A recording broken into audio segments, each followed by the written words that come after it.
যুক্তরাজ্য আওয়ামী লীগ আয়োজিত সমাবেশে শেখ হাসিনা কিভাবে ভার্চুয়ালি যুক্ত হবেন তা ভারত সরকারই ভালো বলতে পারবে বলে মন্তব্য করেছেন পররাষ্ট্র মন্ত্রণালয়ের মুখপাত্র রফিকুল আলম। আজ পররাষ্ট্র মন্ত্রণালয়ের সাপ্তাহিক ব্রিফিংয়ে এমন মন্তব্য করেছেন তিনি। শেখ হাসিনাকে ফেরানোর বিষয়ে পররাষ্ট্র মন্ত্রণালয়, আদালত বা স্বরাষ্ট্র মন্ত্রণালয় থেকে কোনো অনুরোধ এসেছে কিনা জানতে চাইলে মুখপাত্র বলেন, এমন কিছু আসেনি। এদিকে পররাষ্ট্র মন্ত্রণালয় জানিয়েছে, ভারতের আগরতলায় বাংলাদেশের সহকারী হাইকমিশনে হামলা এবং কলকাতায় উপ হাইকমিশনের সামনে বিক্ষোভের ঘটনাকে কেন্দ্র করে ওই দুই মিশনের প্রধানকে ঢাকায় ফিরিয়ে আনা হয়েছে।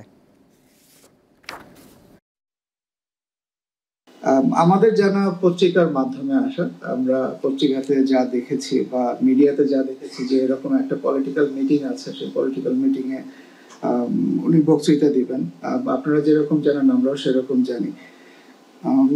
কিভাবে এটা ফ্যাসিলিটেটেড হচ্ছে এইটা আসলে আমার বক্তব্য দেওয়ার বিষয় না। এটা উনি ভারতে আছেন, ভারত সরকার কিভাবে এটা হ্যান্ডেল করছে এটা তারাই ভালো বলতে পারবে।